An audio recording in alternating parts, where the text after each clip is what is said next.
आज की जो क्लास है हमारी ये DSSB की क्लास है। सोशल वेलफेयर ऑफिसर की जो वैकेंसी निकाली गई है उसी से संबंध में मैं आप लोगों से बातचीत कर रहा हूँ। 2019 का ये सोशल वेलफेयर ऑफिसर का क्वेश्चन पेपर है। क्वेश्चन नंबर 186 पर आ चुके हैं हम लोग। सवाल आपके सामने कि निम्नलिखित में से एक सांस्कृतिक गुण नहीं है ना। सवाल आपके सामने है कल्चरल, बेसिकली अट्रीब्यूट शब्द मेंशन किया गया है, कौन सा गुण नहीं है। और आप भली भांति तरीके से परिचित होंगे, इस शब्द से रूबरू होंगे। जैसे संस्कृति सीखी जाती है, संस्कृति मानव द्वारा निर्मित होती है, संस्कृति सामाजिक होती है, तो संस्कृति का अनुपालन भी मेंशन रहेगा, संस्कृति की मूल्य भी मेंशन रहेगा, परंपराएं भी मेंशन रहेगा, लेकिन प्रवृत्ति मेंशन नहीं रहेगी, है ना। तो देखिए, बेसिकली एक समूह की सामाजिक और आर्थिक और धार्मिक प्रथाएं जहां विशेषताओं और संस्कृति विकास के साथ जुड़ी ज्ञान, कला, विचार का एक समूह होता है, उसी प्रक्रिया को हम लोग संस्कृति के रूप देते हैं, या आप उसे सांस्कृतिक कंडीशन में दर्शा सकते हैं। तो इस प्रश्न का सही जवाब जो जाएगा वो एटीट्यूड जाएगा, जो कि एटीट्यूड सांस्कृतिक गुण नहीं है। ऑप्शन नंबर डी आपका यहाँ पे करेक्ट होगा। ठीक है। क्वेश्चन नंबर 187, इनमें से किसने भारतीय परंपरा का आधुनिकीकरण पुस्तक लिखी है। आसान सा सवाल है और मुझे उम्मीद है कि सर आप लोग योगेंद्र सिंह। ओके। अगर आप यहाँ पे मॉडर्नाइजेशन ऑफ इंडियन ट्रेडिशनल की किताब बता रहे हैं, और ये किताब systematic study of social change के बारे में बताई गई है, और जवाब यहाँ पे आप लोगों ने जो दिया है योगेंद्र सिंह का करेक्ट जवाब दिया है। यह ऑप्शन आपका करेक्ट होगा, योगेंद्र सिंह का। और कब ये किताब लिखा था इन्होंने, तो आप कह सकते हो कि 1973 के समय में इन्होंने इस किताब को मेंशन किया था, योगेंद्र सिंह महोदय ने। योगेंद्र सिंह ने बेसिकली अगर हम बात करें तो सोशल चेंज इन इंडिया करके किताब लिखा था। मैं यहाँ पर आप लोगों को बताना चाहूँगा, ठीक है, कुछ इम्पॉर्टेंट किताबों के बारे में, तो उसे भी आप चाहो तो ध्यान में रख सकते हैं। Social change in India, in India करके किताब लिखा था, और इस किताब के जो लेखक हैं उनका नाम है योगेंद्र सिंह। ठीक है। और ये किताब सन 1993 में योगेंद्र सिंह के द्वारा लिखी गई थी। ठीक है, इसे भी आपको ध्यान रखना है। और एक किताब इन्होंने लिखा था सोशल स्ट्रेटिफिकेशन, यानी सामाजिक स्तरीकरण किताब लिखा था, एंड जोड़ा था चेंज इन इंडिया के बारे में, चेंज इन इंडिया के बारे में। ठीक है, ये एक पुस्तक इन्होंने इनके द्वारा लिखी गई थी। इसमें कॉन्सेप्ट लिखा था इन्होंने, थ्योरीज वगैरह दिया था इन्होंने समाज शास्त्र के, और ये किताब आई थी सन 1977 में। ठीक है, 1977 में आई थी किताब। ठीक है, ये चीज़ आपको ध्यान रखना है। उसके बाद अगर हम लोग बात करते हैं नेक्स्ट ऑप्शन पे, तो सुरजीत सिंह का नाम आता है, सुरजीत सिंह का नाम आता है, और ये भी सोशोलॉजिस्ट है ना। ये क्या है, सोशोलॉजिस्ट है, बहुत ही फेमस पर्सन है ये भी। भारतीय समाज शास्त्र के रूप में इनकी नाम जो है, कई चीज़ें हैं, कई कॉन्सेप्ट भी हैं, इनकी कई किताबें आई हैं। और ख़ासकर इन्होंने एक किताब लिखा था इंट्रोडक्शन, मैं यहाँ पे मेंशन कर देता हूँ। उनकी जो किताब थी उस किताब का नाम था इंट्रोडक्शन, इंट्रोडक्शन कंट्रीब्यूट या कंट्रीब्यूशन कह सकते हो, सोशियोलॉजी करके, सोशियोलॉजी करके।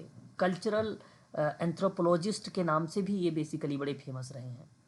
ठीक है, तो मैं चाहूँगा कि ये भी चीज़ें आप ज़रूर ध्यान में रखेंगे इनके संबंध में, सोशोलॉजी के संबंध में। और समाजशास्त्र की शुरुआत तो बेसिकली अगस्त कामटे महोदय ने ही किया था, लेकिन कंट्रीब्यूशंस फ्रॉम सोशोलॉजी की बात हो या इंट्रोडक्शन कंट्रीब्यूशन ऑफ सोशोलॉजी की बात हो, तो ये कॉन्सेप्ट सन 2014 में आया था, 2014 में आया था। ठीक है, तो याद रखिएगा, भारत के समाजशास्त्र विद्वान है और इनका नाम प्रसिद्ध है समाजशास्त्र में। ठीक है, उसके बाद अगर हम बात करते हैं तो एक विद्वान का नाम आता है के.एस. सिंह का नाम आता है। के.एस. सिंह महोदय ये इंडियन एडमिनिस्ट्रेटिव के रूप में जाने गए हैं, मतलब भारतीय प्रशासन एक क्या नाम है, प्रशासन है, समाज कल्याण प्रशासन। उस प्रक्रिया में कुमार सुरेश सिंह का नाम आता है, जिसको हम लोग के.एस. सिंह का नाम दर्शाते हैं। ठीक है, और एडमिनिस्ट्रेशन यानी एडमिनिस्ट्रेटिव सर्विस ऑफिसर के रूप में ये अपनी भूमिका निभाएं, और ये भी कम्युनिटी वर्क में, कम्युनिटी वर्क में इनकी भूमिका हमें देखने को मिलती है, के.एस. सिंह का नाम। ठीक है, ये बात आप ध्यान रखिएगा। उसके बाद एक ऑप्शन में और था, एस.एस. सिंह का नाम आता है। S S. Singh Indian council of agriculture research में इनका नाम आता है, आप यहाँ पे ध्यान रख सकते हैं। ठीक है, इंडियन काउंसिल रिसर्च की प्रक्रिया में इनका नाम देखने को मिलता है, काउंसिल ऑफ एग्रीकल्चर या एग्रीकल्चरल रिसर्च आप कर लीजिए। ठीक है, रिसर्च। लेकिन ज़्यादा फेमस जो है Yogendra Singh, very very most important, IMP के रूप में इन्हीं का नाम देखने को मिलता है। ठीक है, अगले सवाल की तरफ रुख करेंगे। क्वेश्चन नंबर 188, निम्नलिखित में से कौन सा लंबित जांच के लिए एक देखभाल संस्थान है? लंबित जांच समझ रहे हैं आप? लंबित जांच की बात हो रही है, यानी पेंडिंग सर। हाँ, पेंडिंग इंक्वायरी, बिल्कुल बिल्कुल बिल्कुल सही बात। तो सही जवाब क्या होना चाहिए यहाँ पे? सर सीसीआई आश्रय गृह। देखिए, आप लोगों को बता दो, जुवेनाइल जस्टिस एक्ट आपने पढ़ा होगा 2015, तो वो विशेष गृह में जाएगा सर। 2015 पढ़ा होगा।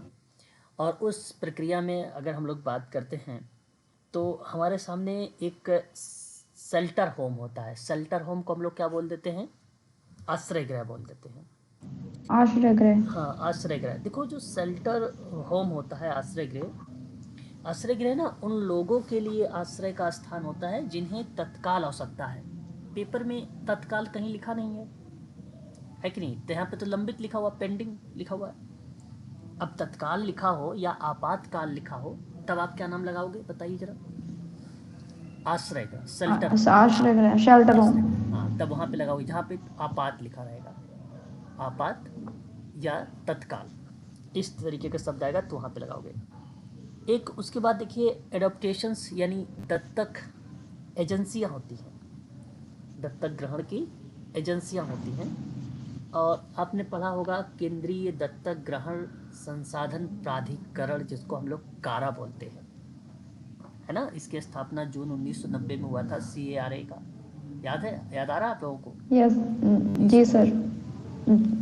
अब ये बेसिकली ना, अब ये क्या है, भारत सरकार के द्वारा अनाथ, परित्यक्त और जो है अभ्यर्पित बच्चे जो होते हैं, उनका दत्तक ग्रहण के लिए एक विनिमय पर्यवेक्षण होता है, और उसकी प्रोफाइल के उद्देश्य से ना, जिसका मुख्य कार्य उन बच्चों के खुशहाल परिवार उपलब्ध कराने की बात करता है।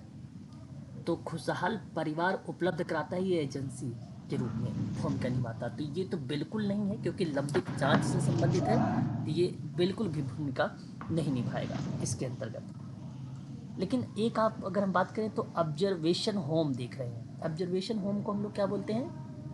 पर्यवेक्षण बोलते हैं, और इसी को ऑब्लिक करके आप लिख सकते हो संप्रेक्षण गृह भी बोल सकते हो आप, संप्रेक्षण गृह भी बोल सकते हो इसी को, है ना? अब देखिए, संप्रेक्षण या पर्यवेक्षण गृह जो होता है ना, कानून का उल्लंघन करके अपराध करने वाले जो बच्चे होते हैं उनको रखा जाता है। तो बेसिकली ये किशोर गृह में गुमशुदा, अनाथ, बाल मजदूरी, शोषित ऐसे बच्चों को रखा जाता है जिनको देखभाल और संरक्षण की आवश्यकता होती है कि नहीं? जिनको देखभाल और संरक्षण की आवश्यकता होती है, और इन्हीं बच्चों की फिर वहीं पर क्या होती है, प्रक्रियाओं का अध्ययन किया जाता है। एक प्रकार से लंबित जांच की भी देखभाल इसी के अंतर्गत शामिल की जाती है। तो इस सवाल का बेसिकली अगर मैं आपसे बात करूं तो सही जवाब जो जाएगा ना, वो ऑप्शन नंबर आपका सी जाएगा। ऑप्शन नंबर आपका सी जाएगा। ठीक है, ये बात ध्यान रखिएगा।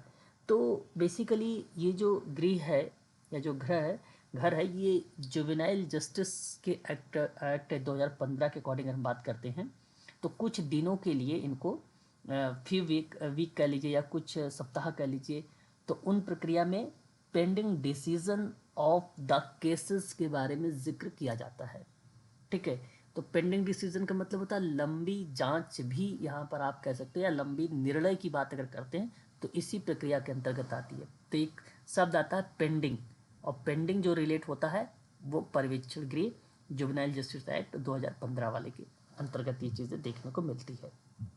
एक आता है स्पेशल होम, और स्पेशल होम तो आप सभी लोगों को पता होगा, है कि नहीं। स्पेशल होम को हम लोग क्या बोलते हैं, विशेष गृह बोलते हैं।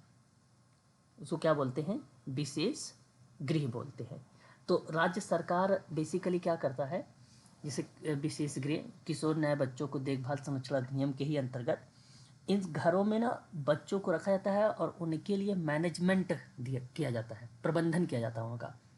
तो जहाँ प्रबंधन किया जाता है, अब सवाल प्रबंधन से लेकर है नहीं, अगर होता तो आप यहाँ पे लगाते विशेष गृह, ठीक है। परंतु इस सवाल का सही जवाब ऑप्शन नंबर आपका सी करेक्ट माना जाएगा, ठीक है, याद रखिएगा। क्वेश्चन नंबर 189, वह सिद्धांत जो समूह को अन्योन क्रिया करने वाले तत्वों की प्रणाली के रूप में समझने का प्रयास करता है। क्षेत्र का सिद्धांत, उप सांस्कृतिक सिद्धांत, प्रणाली सिद्धांत और सामाजिक सिद्धांत है, ठीक है। बेसिकली आपने नाम पढ़ा होगा, जानते भी होंगे फील्ड थ्योरी के बारे में, है ना। फील्ड थ्योरी किसकी है, टोपोलॉजिकल एंड वेबस्टर मनोविज्ञान में सिद्धांत जो है एक मनोवैज्ञानिक सिद्धांत है। Kurt Lewin. कर्ट लेविन, क्या नाम आता है, कर्ट लेविन, जी सर। अब कर्ट लेविन ने इस थ्योरी में जानते हो क्या बताया था, इन्होंने कहा था कि ये बेसिकली समझने पर बल देता है कि कैसे व्यक्ति और उसके वातावरण का प्रभाव के बीच में संबंध जो है व्यवहार का आकार देने में मदद करता है। तो व्यक्ति का, उसका वातावरण और उसका प्रभाव। अब सवाल तो यहाँ पर तो व्यक्ति लिखा नहीं है, ना ही वातावरण लिखा हुआ, यहाँ तो ये लिखा हुआ है कि समूह को अननोन क्रिया करने वाले तत्व की प्रणाली के रूप में समझने का। अब समझाता अगर व्यक्ति और वातावरण प्रभाव के बीच में व्यवहार का आकार में मदद करने की, तब आप कहते क्षेत्रवाद का सिद्धांत, और वो बात आपकी करेक्ट होती। तो यहाँ पर क्षेत्रवाद सिद्धांत नहीं होगा, ये बात सत्य है, ठीक है। उसके बाद सब कल्चरल थ्योरी होती है एक, सब कल्चरल थ्योरी को उप सांस्कृतिक थ्योरी कहा जाता है, और ये मैं आपको बता दूं अपराध विज्ञान में देखने को मिलता है। कोहेन ने दी थी सर। हाँ, ये कोहन का नाम आता है, बिल्कुल सही जवाब आप कह सकते हैं, कोहन की है। लेकिन यहाँ पता है जो उप सांस्कृतिक सिद्धांत है, ये बेसिकली उप संस्कृतियों की पहचान, शैली, रुचि और संघ से होती है। किसी विशेष उप संस्कृति की पहचान उसकी भाषा होती है ना, कपड़े भी हो सकते हैं, संगीत के विशेष प्रकार भी हो सकता है, कोई भी प्रतिक्रियाएं जो है बेसिकली दर्शा सकता है, ठीक है। तो उस कंडीशन में अब अगर मैं यहाँ पे कहता आप लोगों से सवाल में कि व्यक्ति की रुचि, शैली, संघ के आधार पे अगर किसी को समझने का प्रयास किया जाता है तो क्या होगा, तब आप कहते हैं कि उप संस्कृति होता है। लेकिन सवाल तो समूह को अननोन क्रिया करने के तत्वों की प्रणाली को समझने का प्रयास कर रहा है, तो वो किसका होगा, तो यहाँ पर उप संस्कृति भी नहीं होगी, यह आपका यहाँ पर गलत जवाब हो जाएगा, ठीक है। अगर आप उप संस्कृति को लगाते हैं तो इस बात को आप जरूर ध्यान रखिएगा। इतनी बात क्लियर है, और ये ध्यान रखिएगा कि उप सांस्कृतिक जो सिद्धांत है ये बेसिकली अगर हम बात करें तो अल्बर्ट के कोहन का नाम आता है 1955 के दौरान में। अपराध मैंने जब लिखवाया था, अपराध के मॉडल वगैरह, तो वहाँ पर बताया था, और इसमें कई विद्वानों का नाम है।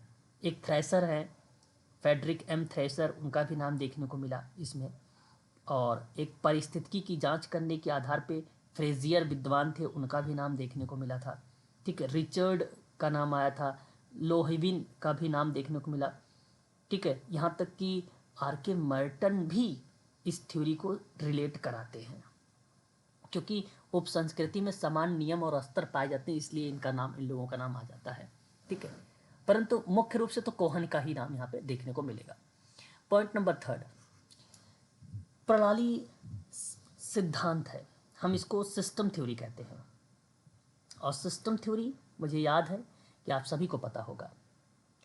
सिस्टम थ्योरी एक प्रणालियों के भीतर होने वाली जो विशेषता होती है, ठीक है, उनके बारे में एक परिकल्पना को समझने का प्रयास करती है और उसको विकसित करती है। परिकल्पना मतलब हाइपोथेसिस, ठीक है। और इस सिस्टम थ्योरी में अगर मैं बात करता हूँ तो सन 1940 में लुडविन वॉन बार्टालैम्फी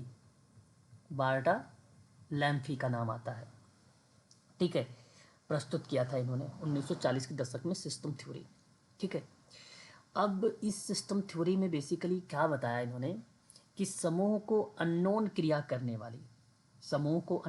मतलब ये हुआ कि टोटली जो आपने उस ग्रुप के अंदर जो विशेषताएं रखा है, जो आपने उसकी परिकल्पना बनाया है, उसको समझाने और विकसित करने का प्रयास करेगा और संपूर्ण प्रणाली के भीतर किसी एक प्रणाली से उत्पन्न प्रक्रिया को नहीं दर्शाएगा। वो टोटल गेस्टाल्ट वाली समग्रता वाली प्रक्रिया को दर्शाता है।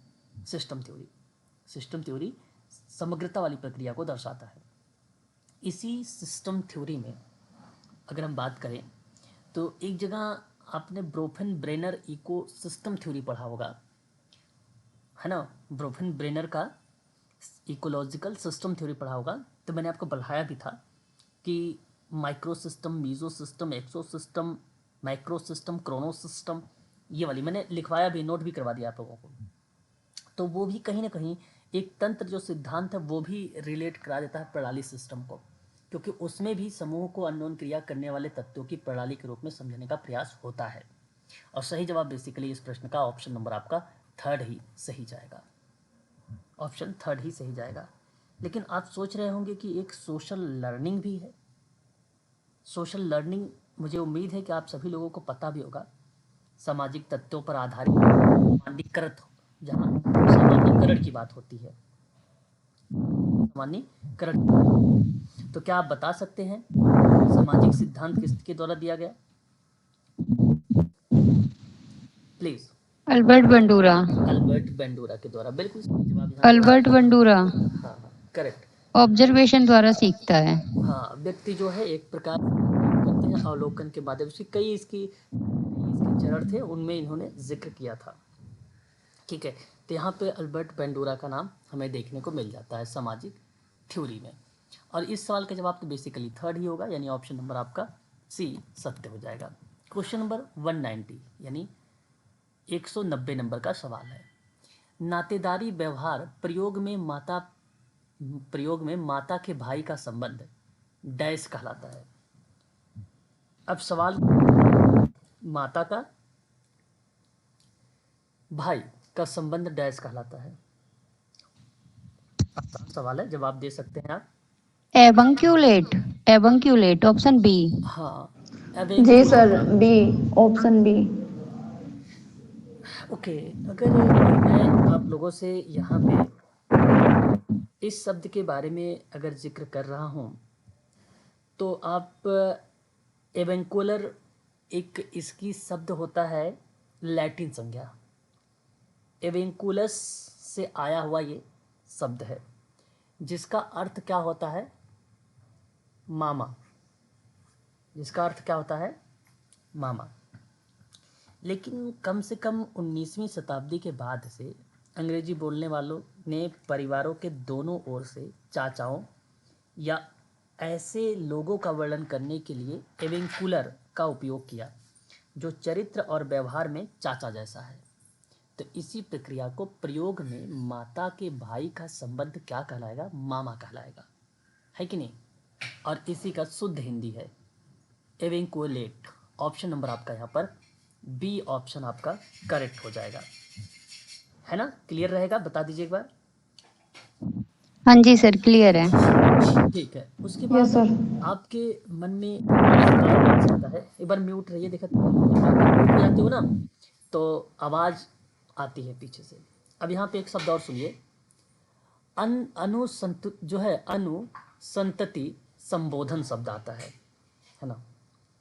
और इसे टेक्नोमेनी का नाम दिया जाता है बेसिकली इस कंडीशन में, यानी बच्चे के नाम के साथ लेना, बच्चे के नाम के साथ लेना। जैसे आप माता पिता को उसके बच्चों के नाम से संदर्भित करने की एक प्रथा, फलाने की माँ है ना, फलाने बच्चे का नाम है कुछ, ठीक है, उसकी माँ उसके पिता, इस कंडीशन को हम लोग क्या बोलेंगे, अनुसंतति संबोधन करेंगे। संबोधन का मतलब बुलाना ही होता है कि नहीं। तो टेक्नो मीनिंग के नाम इसको बेसिकली रिप्रेजेंट करेंगे। यह प्रथा ना दुनिया भर में कई अलग अलग संस्कृतियों में पाई जाती है। और ये शब्द जानते हो किसने दिया था, बता सकते हो मुझे? एडवर्ड बर्नेट टाइलर ने दिया था। टॉयलर ने। हाँ, कब दिया था? 1889 में, 1889 में दिया था, ठीक है। तो ये भी शब्द आपको थोड़ा सा ध्यान में रखना पड़ेगा, ठीक है। उसके बाद एक शब्द यहाँ पर हम बात करते हैं तो इमिटेट एक शब्द आता है ना, इमिटेट शब्द आता है। ये पदार्थ जो है वायु मार्ग में सूजन पैदा करती है। ये एक प्रकार से वायु मार्ग की दीवारों में मांसपेशियों की कोशिकाओं का संकुचन शब्दों को रिप्रेजेंट करता है। और मैं आप लोगों से कहूँगा, जैसे आपने एक नाम सुना होगा इस कंडीशन में, अगर मैं बात करूँ भतीजा का, भतीजा वाला शब्द कौन सा शब्द आता है इसमें? निफू, भतीजा, हाँ, पापा की बहन। हाँ, आप ऐसा भी इसके अंतर्गत कह सकते हैं, ठीक है। तो यहाँ अगर मैं बात करूँगा आप लोगों से इसके जैसे शब्दों में, तो इसको आप ज़रूर ध्यान रखेंगे कि इसे कहा क्या गया है। इसको अगर बोला जाए तो क्या नाम दोगे आप, बताओ? इमिटेट। कुछ लोगों के बीच में एक भतीजी या उसकी मौसी के बीच का जो विशेष संबंध होता है, भतीजी और मौसी के बीच, भतीजी व मौसी के बीच का जो संबंध होगा उसे क्या बोलेंगे हम लोग? इमिटेट। इमिटेट। उसे हम लोग क्या बोलेंगे? इमिटेट बोलेंगे, है ना। इस चीज़ को आप जरूर ध्यान में रखेंगे सभी लोग, ठीक है, क्लियर रहेगा। और उसके बाद, जी सर। हाँ, उसके बाद अगर हम लोग बात करते हैं तो एक शब्द और आता है, और वो शब्द है ब्याज प्रसूति। ब्याज प्रसूति, इसको बोला जाता है कोवडे भी कहा जाता है, या इसे आप लोग कोविड भी बोल सकते हो। कई इसके नाम से, कई प्रक्रियाएं जो है इसके नाम से जानी जाती है ना। तो इसमें ना, इसमें क्या होता है, ये एक प्रथा मानी जाती है। और पिता बच्चे के जन्म के दौरान, उसके तुरंत बाद, बात को समझिएगा, ब्याज प्रसूति इसको बोला जाता है ना। तो आप ध्यान रखिए इसमें कि जिसमें पिता बच्चे के जन्म के दौरान, उसके तुरंत बाद बिस्तर पर ले जाता है, प्रसव पीड़ा की शिकायत करता है और उसे वहीं उपचार दिया जाता है, जो आमतौर पर गर्भावस्था के दौरान उसके बाद महिलाओं को दिखाया जाता है। तो उस कंडीशन को, इसको बोला गया ब्याज प्रसूति, ब्याज, इसका नाम दिया गया, ठीक है। सर इसका इंग्लिश मीनिंग क्वेड है। हाँ, क्वैड है। तो सर इसमें तो ये होता है कि जब एक फीमेल प्रेग्नेंट होती है तो हस्बैंड भी वही दर्द फील करता है जो एक प्रेग्नेंट लेडीज फील करती है। ऐसी ही एक्टिविटी करता है जैसे कि वो फीमेल करती है। देखिए, मैं आपको बताना यहाँ पे चाहूँगा कि वो कंडीशन है, वो कंडीशन भी दर्शाती है, लेकिन कहने का भाव ये है कि ये कुछ संस्कृतियों में एक प्रथा ये रही है कि जब कोई व्यक्ति अपने बच्चे के जन्म के समय बिस्तर पर जाता है, जन्म के समय, है ना, कोई व्यक्ति अपने बच्चे के जन्म के समय, तो उस दौरान वो जो महिला है वो शारीरिक रूप से क्या है, प्रभावित है, या उसको बदले पीड़ा है, आप ऐसे भी कह सकते हो। हाँ, ऐसे भी कंडीशन में दर्शा सकते हो कि वो भी कहीं ना कहीं उस कंडीशन, लेकिन वो प्रक्रिया सहानुभूति को दर्शा देती है। जो आप कह रहे हो कि उस तरीके की पीड़ा का महसूस करना ना, या उसके जैसी चीज़ों को महसूस करना, वो पीड़ा को दर्शा देती है। लेकिन प्रसूति ब्याज के अंतर्गत कोई बच्चे के जन्म होने के बाद उस पे क्या नाम है, कोई कार्य जैसे अनुष्ठान करता है, कुछ अनुष्ठान करता है, पूजा पाठ वाली प्रक्रिया भी आप डाल सकते हो इस पे, है ना, उस कंडीशन को भी डाल सकते हो। या कोई उसकी मदद करता है उस समय महिला का, उस कंडीशन पे भी दर्शा सकते हो। तो उस स्थिति को ब्याज प्रसूति कहा गया है। लेकिन आप एक लाइन में अगर आप बोलना चाहते हो तो आप ऐसा बोल सकते हो, बट इस तरीके से इसका करेक्ट जवाब ये नहीं होगा कि उसको उसकी पीड़ा जैसे इस पीड़ा को समझे, प्रसव पीड़ा जैसा उस पीड़ा को मानव समझे, तो उसे ब्याज प्रसूति कहेंगे। ये उसकी डेफिनेशन नहीं है ना। कारण ये कि क्योंकि वो कंडीशन अलग बन जाती है ना, वो सहानुभूति जैसी प्रक्रियाओं आप यहाँ पे प्रस्तुत कर दे रहे हैं। ठीक है, तो इस चीज़ को आप ध्यान रखिएगा। ठीक है, तो इसका सही जवाब बेसिकली जो होगा वो ऑप्शन नंबर आपका बी सही जाएगा, है ना, बी वाला ऑप्शन। सर ब्याज प्रस्तुति को इंग्लिश में क्या बोलेंगे? इसको कोविड कोविड कहते हैं, कोविड कहते हैं। मैं एक बार इंग्लिश दिखा भी देता हूँ, देखो इसका क्या लिखा है यहाँ पे, इंग्लिश भी आप लोग देख लीजिए। देखिए, इसको जो बोला जाता है कोविड भी बोला जाता है, कोविड कोविड बोला जाता है इसको। सर एक खासी और टोडा जनजाति में प्रचलित है ना ये प्रथा? हाँ, अब जनजातीय तो ऐसे कोई ज़रूरी नहीं कि कोई उसी जनजाति में ये प्रथा बहुत ही फेमस रहे, लेकिन ये तो कंडीशन हर एक गर्भावस्था महिलाओं या गर्भ वाली महिलाओं को ये सारी चीज़ों से रिप्रेजेंट होती है ना। और ऐसा कोई ठीक है सर। ज़रूरी नहीं है कि कोई उन्हीं लोगों के लिए दर्शाती है ये, है ना। जैसे देखो, आप जो शब्द कह रहे थे वो लोडिंग एक शब्द होता है ना, वो लोडिंग एक शब्द होता है। लोडिंग वाली क्रिया में गर्भवती पार्टनर वाले पुरुष वास्तव में गर्भावस्था के लक्षणों का जब अनुभव करते हैं तो उसको लोडिंग कहा जाता है। जो आप बोल रहे थे अभी, उसको लोडिंग कहा जाता है, लोडिंग उस शब्द को बोला जाता है। ठीक है, सहानुभूत या लोडिंग, यहाँ पे ओ आर करके लिख लीजिए, सहानुभूत, सहानुभूति या लोडिंग। ठीक है, जो आप बोल रहे थे मुझे। ठीक है, ओके सर। अगला सवाल की बात करते हैं। देखिए, अगला सवाल कहता है आपसे कि बाल न्याय डैश पर आधारित होना आवश्यक है। अधिकार आधारित उपागम, बालक का सर्वोत्तम हित, बालक को सुने जाने का अधिकार, उपयुक्त या उक्त सभी। क्या? सर डी उपयुक्त सभी। बिल्कुल, यहाँ आप अगर कहें बाल न्याय जो है बेसिकली ना अधिकार आधारित उपागम पर बेस्ड है, बालकों का सर्वोत्तम हित पर बेस्ड है, बालक को सुने जाने के अधिकार से बेस्ड है, इसलिए ऑप्शन आपका उपर्युक्त सभी हो जाएगा या युक्त सभी हो जाएगा। ठीक है, all of the above, option number D आपका करेक्ट हो जाएगा। क्वेश्चन नंबर 192, मनोविश्लेषण मनोविज्ञान की एक प्रणाली या विचारधारा है जो डैश का आविष्कार करती है। इंपॉर्टेंट क्वेश्चन है, इसको आप नोट कर लीजिएगा। बताइए, साइको एनालिस्ट की बात करते हैं तो is a system of school of psychology was a brain child of, कौन रिलेट कराता है मनोविश्लेषणात्मक मनोविज्ञान? Sigmund Freud. Sigmund Freud sir.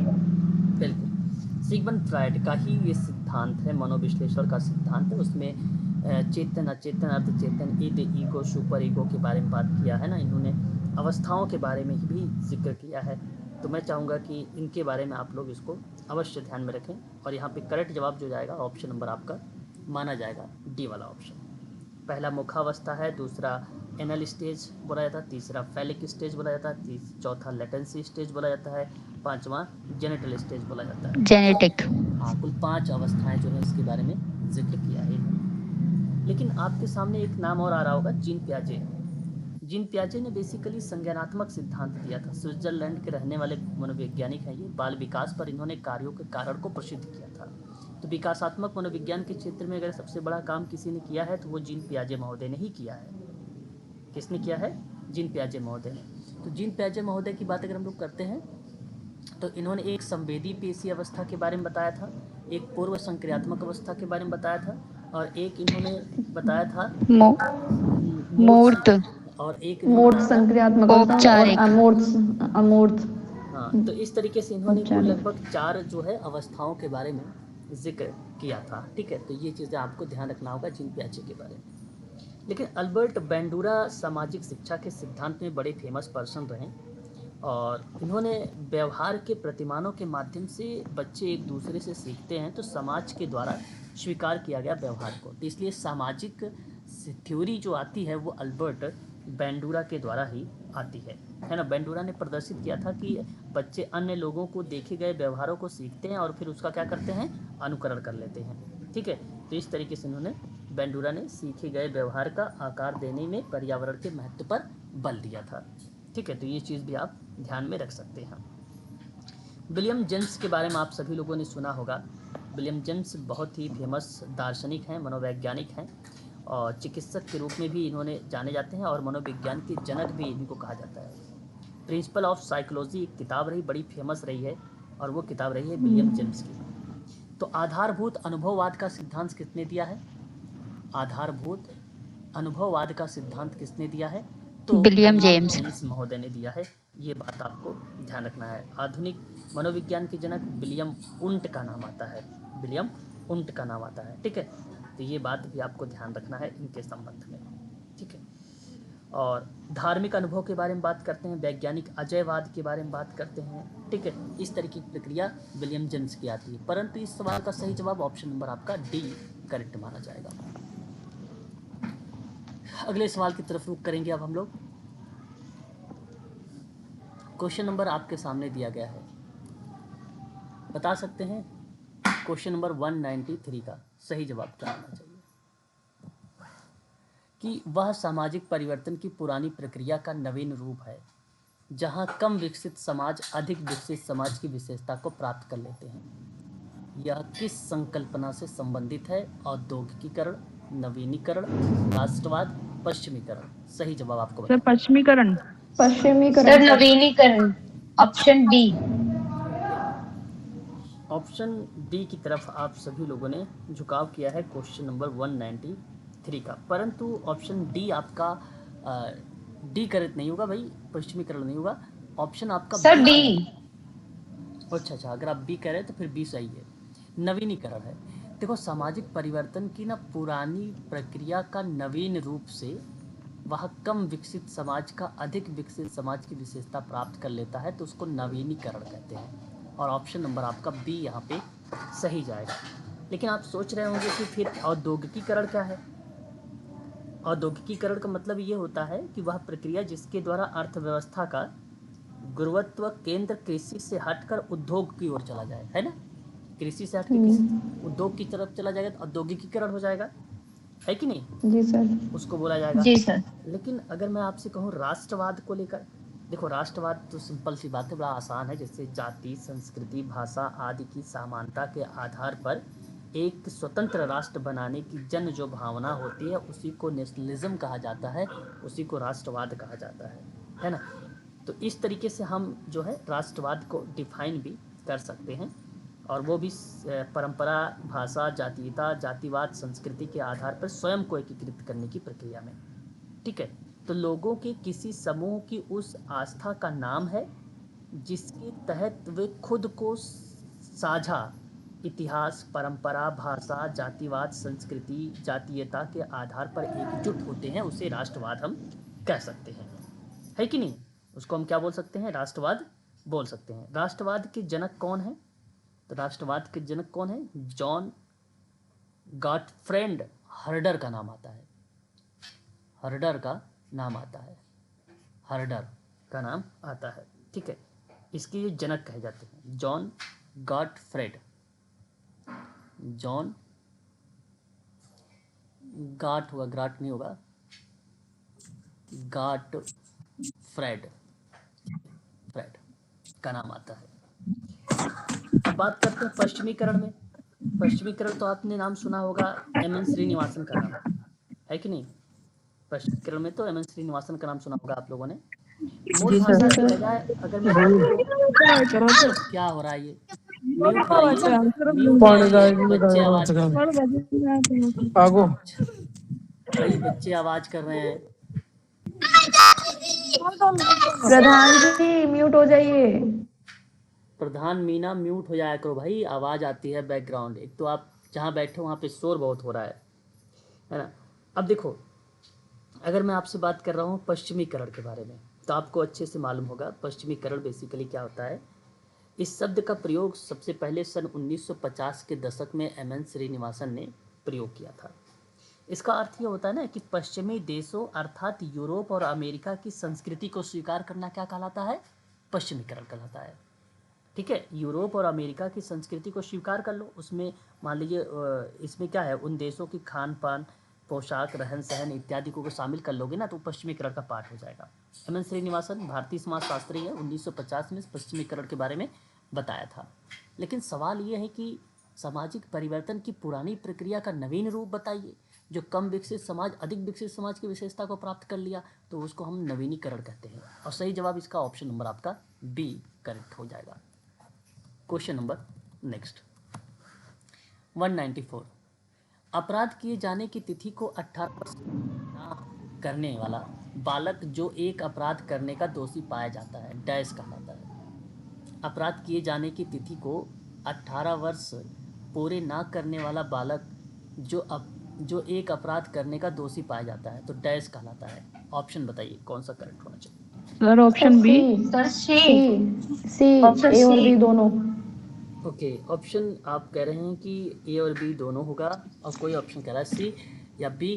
तो यहाँ पे मैं बता दूं आपको कि देखभाल और सुरक्षा चाहने वाला बालक भी यहाँ पे रिलेट हो जाएगा, क्योंकि बालक कहा गया है इसमें कि अपराध किए जाने की तिथि 18 वर्ष पूरे ना करने वाला बालक एक अपराध के रूप में दोषी पाया जाता है तो उसे हम कहेंगे देखभाल और सुरक्षा चाहने वाला बालक होगा।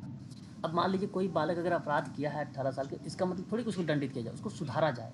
इसका मतलब यही है, उसकी देखभाल हो, उसको सुरक्षा दी जाए और उसको सुधारा जाए। फिर कहा कानून के साथ विवाद वाला बालक भी हो सकता है। देखो, एक तो ये भी हो सकता है कि बालक के साथ विवादा वाला अगर बालक है तो वो भी शामिल रहेगा। तो यानी ऑप्शन नंबर आपका यहाँ पे जो जाएगा ना वो आपका दोनों करेक्ट हो जाएगा। ठीक है, ऑप्शन दोनों, यानी child in need of care and protection वाला भी रहेगा, चाइल्ड एंड जो है कॉन्फ्लिक्ट विद द लॉ वो वाला भी बालक रहेगा इसके अंतर्गत। दोनों बालक इसके अंतर्गत आ जाएंगे। और किशोर न्याय बच्चों की देखभाल एवं सुरक्षा अधिनियम जो 2000 का था उसी के अंतर्गत ये प्रश्न पूछा गया था।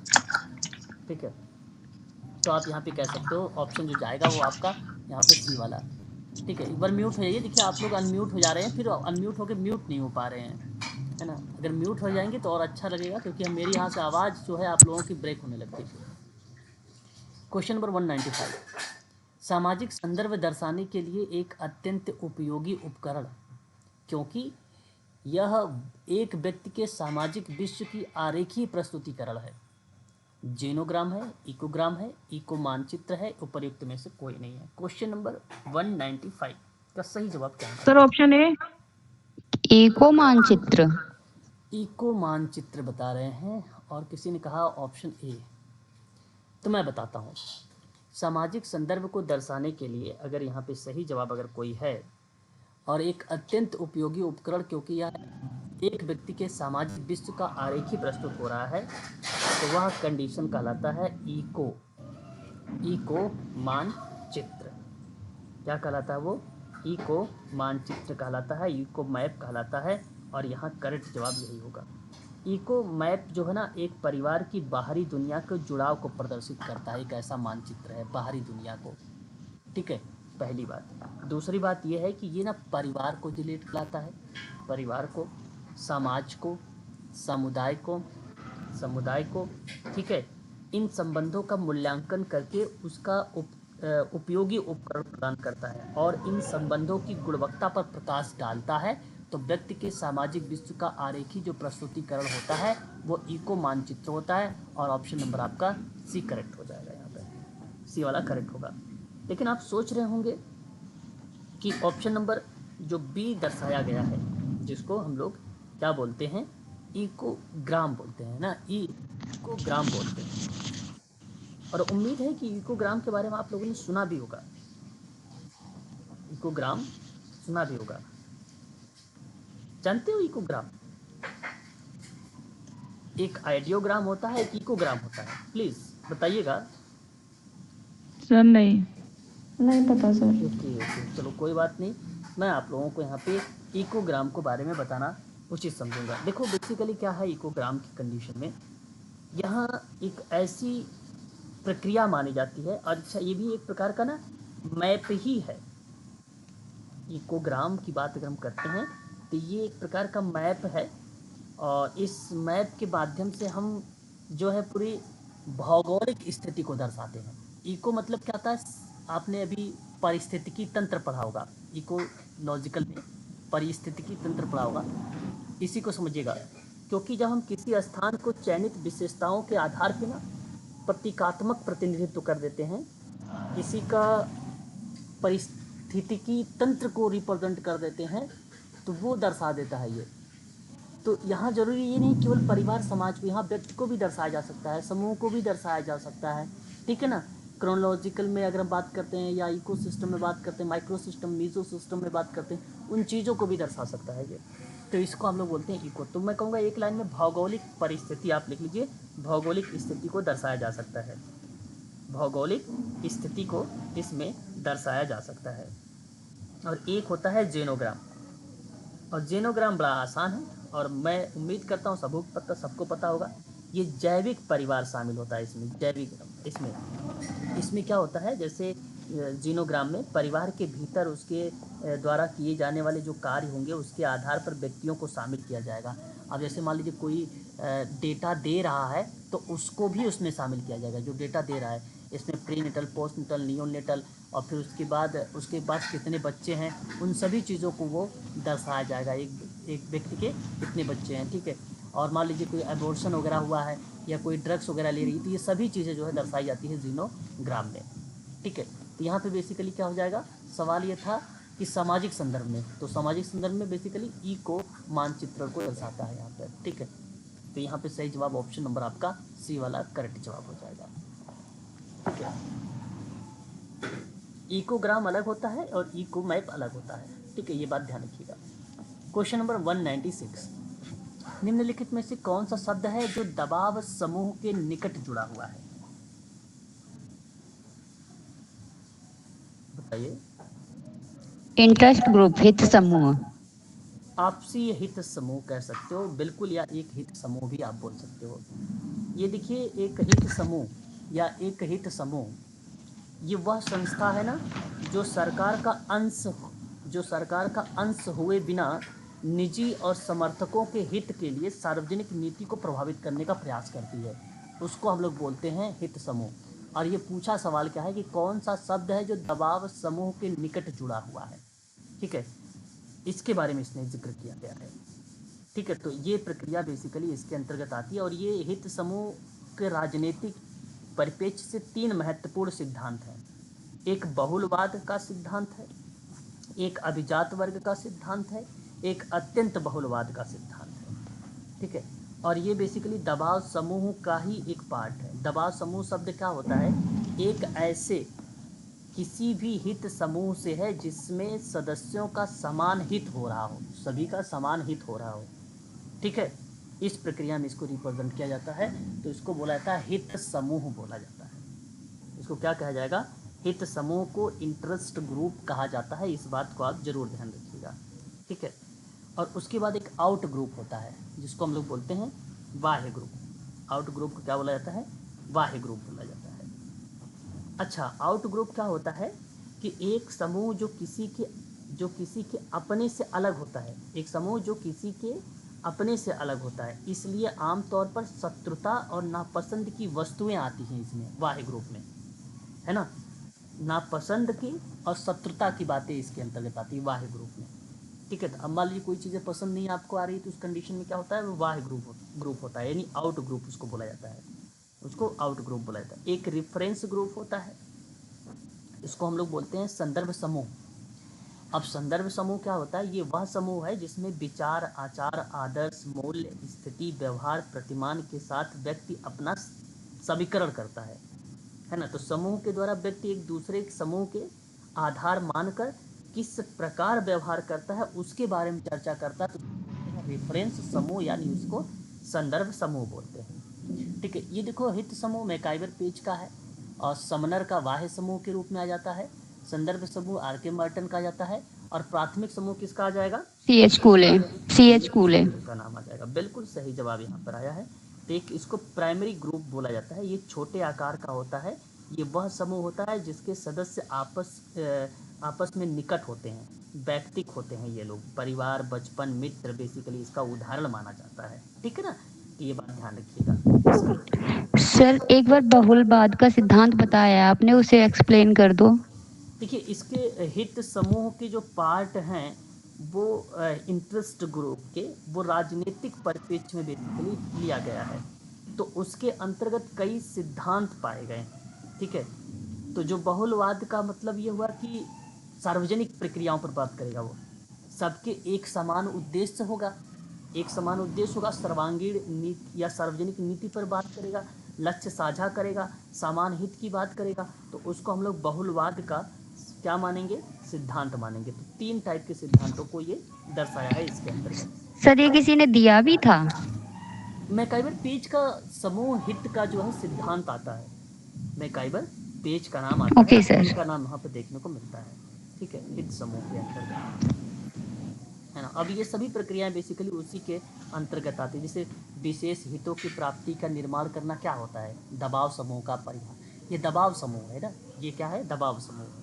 दबाव समूह की ये विशेषता हो जाती है। औपचारिक रूप से संगठित करना दबाव समूह की विशेषता होती है। दबाव समूह में गैर राजनीतिक का होना दबाव समूह की विशेषता हो जाती है। संवैधानिक और संवैधानिक साधनों का प्रयोग करना दबाव समूह का विशेषता बन जाती है। सीमित सदस्यता का होना, शासन सत्ता का होना, ये सभी क्या होते हैं, दबाव समूह होते हैं। और दबाव समूह होता क्या है, दबाव समूह क्या होता है, जहाँ हित समूह शब्द का प्रयोग किसी विशेष अर्थ में लिया जाए, जहाँ किसी बड़े समूह का एक छोटा सा भाग है ना, जिसके सदस्य अपनी किसी अथवा कतिपय हितों के संवर्धन के लिए प्रभाव या शक्ति या प्रत्यक्ष रूप से प्रयोग कर रहा है, उसको बोलते हैं हित समूह, उसी को बोला जाता है हित समूह। कई विद्वानों ने कई तरीके से इसको डिफाइन भी किया, कहा कि दबाव समूह एक ऐसा संगठित समूह है जो अपने सदस्यों को सत्ता से दूर रखते हैं और शासकीय निर्माणों का प्रभावित करते हैं, उसी को हम दबाव समूह कहते हैं। तो इस कंडीशन में ऑप्शन नंबर आपका पहला ही यहाँ पर करेक्ट जवाब हो जाएगा। ठीक है, आगे बढ़ते हैं अगले सवाल की तरफ। अगला सवाल कह रहा है कि वह सिद्धांत जो प्रस्तावित करता है कि आपराधिक और समानरूप व्यवहार दूसरों के साथ अन्योन्य क्रिया की समान प्रक्रिया द्वारा ग्रहण या अनुरक्षित और परिवर्तित किए जाते हैं, वो क्या होते हैं, उसको किस नाम से आप डिफाइन करोगे। क्वेश्चन नंबर नेक्स्ट आपके सामने है, आपको वो सिद्धांत बतानी है, वो थ्योरीज बतानी है जो प्रस्तावित करता है कि आपराधिक और समानरूप व्यवहार दूसरों के साथ अन्योन्य क्रिया क्यों या की समान प्रक्रिया द्वारा ग्रहण या अनुरक्षित और परिवर्तित किए जाते हैं, उसको क्या नाम हम लोग देंगे। 197 का सही जवाब क्या होना चाहिए। Sir option B. देखो मैं आपसे बताना चाहूँगा, आपने यहाँ पे जो सामाजिक अध्ययन का नाम लिया है, सामाजिक शिक्षण का जो नाम लिया है, आपने करेक्ट जवाब दिया है। देखो वो सिद्धांत प्रस्तावित करता है कि आपराधिक और समानरूप व्यवहार दूसरों के साथ अन्योन्य क्रिया को समान प्रक्रिया द्वारा ग्रहण किया जाता है। अभी अभी मैंने अल्बर्ट बैंडुला का एक नाम पढ़ाया था, बच्चे कैसे सीखते हैं, दूसरे का समाज अनुकरण में होने करके, वाला दूसरों का अनुकरण करके या दूसरों को सीख के सीखते हैं, है ना। तो यही है कि दूसरों के साथ अन्योन्य क्रिया की समान प्रक्रिया द्वारा ग्रहण कर लेना यानी अर्जित कर लेना, अनुरक्षित और परिवर्तित किए गए जाते हैं, जिनको हम लोग बोलते हैं सोशल लर्निंग या आप सोशल स्टडी कहेंगे। और ऑप्शन नंबर आपका बी यहाँ पर करेक्ट जवाब होगा। ठीक है, सभी सामाजिक संस्थानों और संगठनों के विकास का अध्ययन जो कहलाता है वो सामाजिक शिक्षण ही कहलाता है। मानव जीवन में चाहे पास्ट की बात हो, चाहे वर्तमान की बात हो, चाहे भविष्य की बात हो, उनका अध्ययन करने की प्रक्रिया में हम लोग सामाजिक अध्ययन का ही नाम लेते हैं। ठीक है, इस बात को आप सभी लोग ध्यान। अब सामाजिक अध्ययन के कई पार्ट है, आगमन विधि भी है, निगमन विधि भी है, स्रोत विधि, परियोजना विधि, बहुत सारे मेथड्स हैं। ठीक है, इस चीज़ को आप सभी लोग ध्यान रखिएगा। बेसिकली सोशल लर्निंग से ये संबंधित था उसके स्टडी में, तो इस चीज़ को आप चाहो तो ध्यान में रख सकते हो। एक आता है सोशल कंट्रोल, जिसको आप क्या बोलते हो, सामाजिक नियंत्रण, है कि नहीं। तो मान लीजिए ये उन सभी तंत्रों को संदर्भित करता है जिनका प्रयोग व्यक्ति के व्यवहार को नियंत्रित करने के लिए किया जाता है और उन्हें अपने मानदंड और मूल्यों के अनुरूप बनाता है, उसी को हम लोग सोशल कंट्रोल कहते हैं, या उसे हम लोग बोल सकते हैं सामाजिक नियंत्रण, उसी को हम लोग कह सकते हैं। लेकिन एक शब्द आता है यहाँ पे, अगर हम बात करें तो सामाजिक सांस्कृतिक शब्द, सोशल कल्चर। सामाजिक सांस्कृतिक कारक किसी जन समूह की भावना, दृष्टिकोण, मूल्य, विश्वास, अंतःक्रिया को प्रभावित करे तो उसे हम लोग बोलेंगे सामाजिक सांस्कृतिक। एग्जाम्पल के तौर पे अगर मैं बात करूँ, सामाजिक वर्ग हो गया, धार्मिक मानदंड होंगे, धन का वितरण हो गया, भाषा हो गया, व्यवसाय हो गया, स्वास्थ्य प्रथा हो गई, सामाजिक मूल्य हो गया, काम के प्रति दृष्टिकोण हो गया, ये सभी सामाजिक सांस्कृतिक कहलाते हैं। ठीक है ना। भावनाएं, दृष्टिकोण, मूल्य, विश्वास, अंतःक्रिया को जब प्रभावित हो तो उसे आप लोग कहिएगा सामाजिक सांस्कृतिक शब्द यहाँ पर मेंशन किया गया है। और एक होता है आपका सामाजिक विघटन, इसको हम लोग बोलते हैं सोशल डिसऑर्गेनाइजेशन, सामाजिक अव्यवस्था कहते हैं हम लोग। जब सामाजिक संस्थाएं अपने उद्देश्य को पूरा करने में सक्षम नहीं होगी और नहीं हो पाती है तो उसे हम क्या बोलेंगे, सामाजिक अव्यवस्था बोलेंगे। मान लीजिए कोई सामाजिक संस्था है, अपने उद्देश्य को पूरा नहीं कर पाई, तो उसे आप क्या बोलोगे, सामाजिक विघटन ही कहोगे ना। और CH कूले का ये स्टेटमेंट आता है, CH कूले का नाम यहाँ पर देखने को मिल जाता है। ठीक है। तो सामाजिक अव्यवस्था का प्रभाव क्या पड़ेगा, बढ़ती गरीबी बढ़ेगी, सामाजिक अन्याय बढ़ेगा, खराब स्वास्थ्य होगा, स्थितियाँ और हिंसा इत्यादि शामिल हो जाएंगी, है कि नहीं, सामाजिक विघटन में। और यहाँ सही जवाब ऑप्शन नंबर आपका बी करेक्ट हो जाएगा। ठीक है। अगला सवाल 198, यह व्यक्तियों की अपने और दूसरों की भावनाओं को समझने की क्षमता को संदर्भित करती है। देखो ये आसान सवाल है, बता भी दोगे आप लोग, क्या होना चाहिए बताइए। सवाल कह रहा है कि यह व्यक्तियों की अपने और दूसरों की भावनाओं को समझने की क्षमता को संदर्भित करता है। तो यहाँ मैं आपको बताऊंगा भावनात्मक बुद्धिमत्ता, किसको, भावनात्मक बुद्धिमत्ता ना। भावनात्मक बुद्धिमत्ता। हाँ देखो, भावनात्मक जो बुद्धिमत्ता होती है, जिसे हम भावनात्मक भागफल या IQ के रूप में इसको रिप्रेजेंट करते हैं। देखो यहाँ भी इसकी भी फार्मूला होता है, इसको जो है बोलते हैं। EI कहा जाता है, इसको क्या बोला जाता है, EI बोला जाता है। ठीक है। और इस कंडीशन में अगर मैं आपसे बात करूं तो खुद की और दूसरों की भावनाओं को ध्यान रखना, उन्हें समझने और उनकी सच्ची प्रेरणा, ज़रूरतों और उद्देश्यों और इच्छाओं को पहचानने की क्षमता होती है। इसका मतलब यही है कि वह व्यक्तियों की अपने और दूसरों की भावनाओं को समझने की क्षमता रख रहा है, दूसरे की भावना, तो भावनात्मक बुद्धिमत्ता ही होता है। अब भावनात्मक बुद्धिमत्ता के जो जनक हैं उसका नाम है पीटर सलोवी, और IQ का अगर जनक कोई है तो वो बीनेट है। क्या नाम उनका है, बीनेट है। ठीक है। तो ये चीज़ ज़रूर आप लोग ध्यान रखिएगा, काफ़ी फेमस शब्द है इस कंडीशन में। ठीक है। तो संवेगात्मक बुद्धि भी इनको कहा गया, और संज्ञानात्मक बुद्धि पर ये शब्द को जब जिक्र किया 1995 में, तो डेनियल गोलमैन का नाम आया, डेनियल गोलमैन का नाम आया था। ठीक है। और वो भी 1995 में आया था। बाकी तो मैंने आपको बताया पीटर सलोनी का नाम आता है, इस बात को आप जरूर इसके अंतर्गत ध्यान में रखेंगे। ठीक है। उसके बाद सामाजिक बुद्धिमत्ता एक आती है, ये क्या होता है, सोशल इंटेलिजेंसी होती है। सामाजिक बुद्धिमत्ता नाम से स्पष्ट है, ये विशेष रूप से मानव क्षमता से हमारे बहुत बड़े दिमाग का उपयोग के द्वारा प्रभावी ढंग से जो है जटिल सामाजिक संबंधों पर बातचीत करता है और वातावरण को समझने का प्रयास करता है। तो किसी व्यक्ति की पारस्परिक संबंधों को अगर समझना है और प्रतिबंधित करना है तो उस कंडीशन में सामाजिक बुद्धिमत्ता का यूज़ होता है। और सामाजिक बुद्धि के अगर कोई जनक रहे हैं तो वो बेसिकली थॉर्नडाइक, एडवर्ड थॉर्नडाइक का नाम आता है, एडवर्ड थॉर्नडाइक। आपको बता दें, आप जब बुद्धि के प्रकार पढ़ेंगे तो बुद्धि के 3 प्रकार होते हैं, एक मूर्त होता है, एक अमूर्त होता है और एक सामाजिक होता है कि नहीं, पढ़ा है कि नहीं पढ़ा है, 3 टाइप के सामाजिक। तो ये सामाजिक वाला जो 3 टाइप के डिवाइड किया है, ये एडवर्ड थॉर्नडाइक ने बात किया है, और थॉर्नडाइक का नाम फिर यहाँ पे सामाजिक बुद्धिमत्ता में आ जाता है। ठीक है। व्यक्तिगत कारक, वातावरण संबंधी कारक और मनोवैज्ञानिक कारक को शामिल करता है, उसी को बोला जाता है सामाजिक बुद्धि या सामाजिक बुद्धिमत्ता। और एक आता है एम्पैथी, समानुभूति आप उसको बोलते हैं, एम्पैथी को। तो अन्य व्यक्तियों की भावनाओं को समझने की क्षमता होती है ये, अन्य व्यक्तियों, अब दूसरे की भावनाओं को समझने की क्षमता को संदर्भित नहीं करेगा, व्यक्तियों की अपने ओर। तो ये तो बेसिकली अन्य व्यक्तियों की भावनाओं को समझने की क्षमता को हम सहानुभूति का नाम दर्शाते हैं।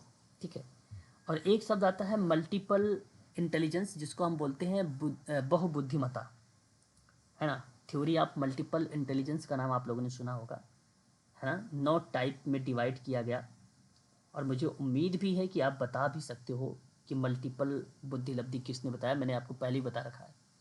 मल्टीपल इंटेलिजेंस जो है हार्वर्ड गार्डनर के द्वारा बताया गया, और सन 1983 में बताया गया था। कब बताया गया था?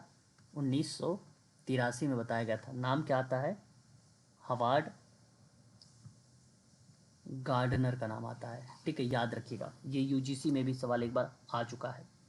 ठीक है, तो 198 का क्वेश्चन नंबर बात करते हैं 199। यह विभिन्न सामाजिक आर्थिक स्थितियों के बीच व्यक्तियों और समूहों का आंदोलन है, यह किसने कहा है? मतलब ये किससे कहा जाता है? ये डेफिनेशन बताया ऊपर कि भाई यह विभिन्न सामाजिक आर्थिक स्थितियों के बीच ना व्यक्तियों और समूहों का आंदोलन होता है। बताइए इसको आप किस रूप में परिभाषित करेंगे? भाई यहाँ तो सोशल मोबिलिटी होगा, यानी सामाजिक गतिशीलता होगी। गतिशीलता होगी सर, समझ। हाँ बिल्कुल। तो ऑप्शन बी। हाँ, सामाजिक गतिशीलता क्या होती है? सुनिए, मानव के द्वारा परिवर्तित किया जाता है ये। इसमें ना सामाजिक स्थिति में होने वाले परिवर्तन या हस्तांतरण ही क्या कहलाता है? सामाजिक गतिशीलता कहलाता है। और इसी में सामाजिक आर्थिक स्थितियों के बीच में व्यक्तियों और समूहों का आंदोलन ही सामाजिक गतिशीलता कहलाता है।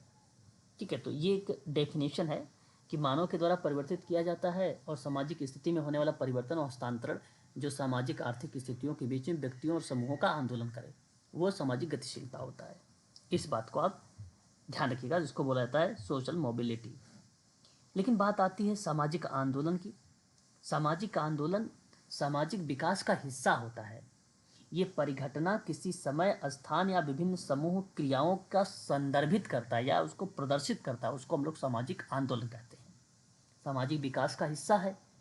परिघटना यानी कोई घटना हो, या किसी समय या स्थान या कोई विभिन्न सामूहिक क्रिया हो, उसको प्रदर्शित करे तो उसको हम लोग क्या बोलेंगे? सामाजिक आंदोलन बोलेंगे।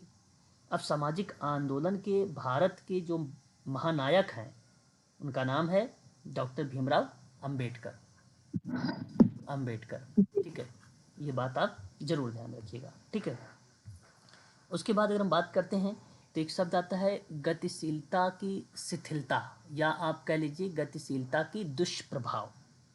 ठीक है, मैं आपको बता दूं कि शरीर के निचले हिस्से में दुर्बलता से लेकर, जिनमें छड़ी, वॉकर या व्हील चेयर या उसका उपयोग की जाने वाली कंडीशन होती है, और ऊपरी शरीर की दुर्बलता तक के ऊपरी अंगों तथा हाथों को सीमित या कोई उपयोग इत्यादि जो चीज़ें शामिल करती है, उस कंडीशन को गतिशीलता का दुष्प्रभाव बताया गया है ना। एक प्रकार से उसका दुष्प्रभाव दर्शाया गया है। ठीक है, तो मैं आप लोगों से कहूँगा कि गतिशीलता की जो समस्या है वो यहाँ पर बता सकते हो, है ना। मोटर स्किल में हो सकता है, चलने फिरने में दिक्कत हो सकती है ना। वस्तुओं को हेर फेर को शामिल करने में उनको प्रॉब्लम हो सकती है, गतिविधियों को सही तरीके से प्रभावित नहीं कर सकते हैं, तो उस कंडीशन में गतिशीलता की दुष्प्रभाव देखने को मिलता है। ठीक है, तो इसको आंदोलन नहीं बोलेंगे, इस समूह के आंदोलन की प्रक्रिया को गतिशीलता का दुष्प्रभाव नहीं बोलेंगे, ये आपका गलत हो जाएगा।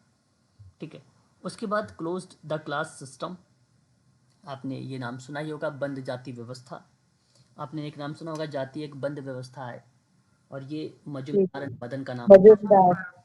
जी। बिल्कुल, तो वहाँ पर ये स्टेटमेंट उनका आ जाता है। परंतु यहाँ सवाल जो है क्लोज्ड क्लास सिस्टम से दिया गया है। मैं आपको बता दूं कि जब लोगों के एक समूह को अलग अलग अवसर दिए जाएं, मतलब कोई समूह है और उनको क्या है, अलग अलग अवसर दिया जा रहा है। ठीक है, और उन विशेषताओं पर निर्भर हैं जिनके साथ वे पैदा हुए हैं, जैसे रंग, लिंग या उनके माता पिता का आर्थिक स्थिति। तो एक बंद क्लास प्रणाली में आप अपने स्तर पर जब जिक्र करते हैं या उस प्रक्रियाओं के बारे में विचार विमर्श करते हैं, तो उस कंडीशन में समाजशास्त्र में बंद प्रणाली कही गई कि बंद जाति व्यवस्था है। ये सामाजिक स्थिति में थोड़ा बदलाव में या थोड़ा बदलाव को समायोजित कर दे, एक प्रकार से थोड़ा सा मॉडिफिकेशन कर दे, तो मॉडिफिकेशन वाली प्रक्रिया रहेगी। यहाँ पर ये ना सोचेंगे कि यह आंदोलन का पार्ट होगा। ठीक है, ये आंदोलन का पार्ट होगा, ये ना समझे आप। तो ये थोड़ा सा बदलाव, यहाँ पर आप कह लीजिए कि बदलाव, बट कम आंशिक रूप से, ठीक है। क्वेश्चन नंबर 200, इसमें से वे अपराध शामिल हैं जिनके लिए 3 से 7 वर्ष की कैद की गई है ना, 3 से 7 वर्ष की कैद रखी गई है, वो कौन सी कंडीशन के अंतर्गत आएंगे? सर गंभीर अपराध। जी ऑप्शन बी गंभीर अपराध। Serious, okay. अगर मैं आप लोगों से यहाँ पर बात करता हूँ, एक मिनट थोड़ा होल्ड रखिएगा, थोड़ा सा। हाँ, जो सही जवाब होगा वो आपका गंभीर अपराध होगा, ठीक है, बिल्कुल सही बात है। मैं आपको बता दूं कि गंभीर अपराध के अंतर्गत इसमें शामिल किया गया है 3 से 7 साल या वर्ष की सज़ा, ठीक है, ठीक है। और सामान्य अपराध में मैक्सिमम 3 इयर्स, और घृणित अपराध में 7 इयर्स, ठीक है। तो यहाँ पे सही जवाब क्या हो जाएगा? 3 से 7 वाले में, 3 से 7 वाले में जो रखा गया है वो गंभीर अपराध रखा गया है, ठीक है, वो क्या रखा गया है? गंभीर अपराध को रखा गया है, ठीक है। और गंभीर अपराध होता क्या है? इसमें 3 वर्ष की कैद से ज़्यादा की सज़ा हो सकती है, यानी 3 से 7 वर्ष तक का गंभीर अपराध की श्रेणी में रखा जाता है। इस बात को ध्यान के, जिसे संगीन अपराध भी कहा जाता है। गंभीर अपराध क्या बोला जाता है? संगीन अपराध भी कहा जाता है। CRPC की धारा 2 के C के अंतर्गत बताया गया है। ये किसके अंतर्गत बताया गया है? CRPC धारा 2 के C के अंतर्गत बताया गया है ये, ठीक है, याद रखिएगा, ठीक है। तो आज के लिए बस इतना ही रखिए आप लोग, कल इसके आगे हम लोग बात करेंगे, ठीक है। जी सर, जी सर, थैंक यू।